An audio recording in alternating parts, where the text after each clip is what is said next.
very excited about the fact that people understand and get the game and are enthusiastic for it. Variability of the game is one of those things that is what we're all about. We absolutely love that, but it also makes it very difficult. At the heart and soul of Dishonored, you choose your physical, spatial path through the world. Like, do you go behind the building, over the rooftop? Did you possess a fish and swim through the river, come up through the drain? So there's the physical path through the world. There's the powers you chose. You can't have all the powers, so you collect runes and buy them. And so you might have completely different powers than I do.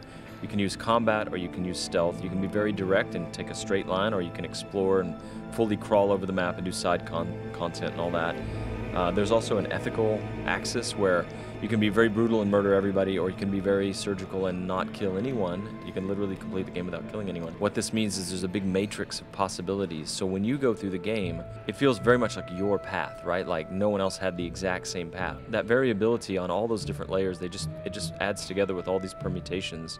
And that's again the heart and soul of Dishonored, I think.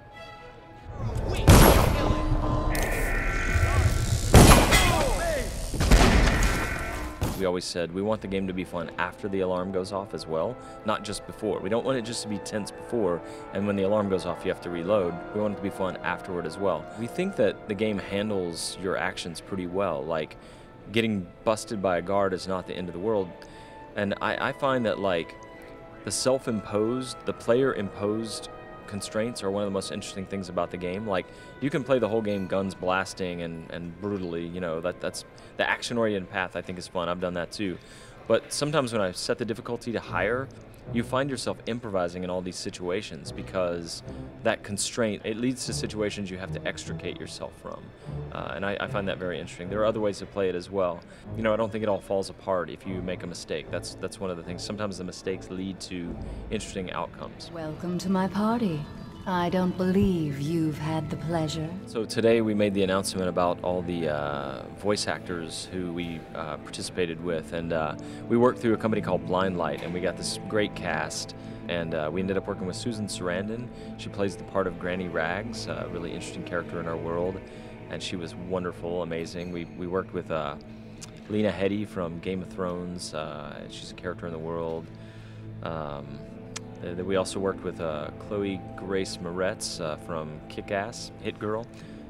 You know, we worked with this amazing cast. Carrie Fisher's in the game.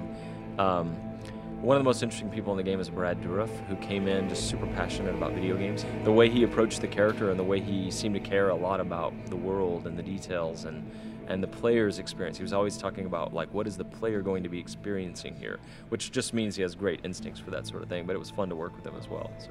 We tried for a peek upstairs, and the man on duty is an ass. Dishonored comes out October 9th in the United States, October 12th in Europe, and it's available for PS3, Xbox 360, and PC through Steam.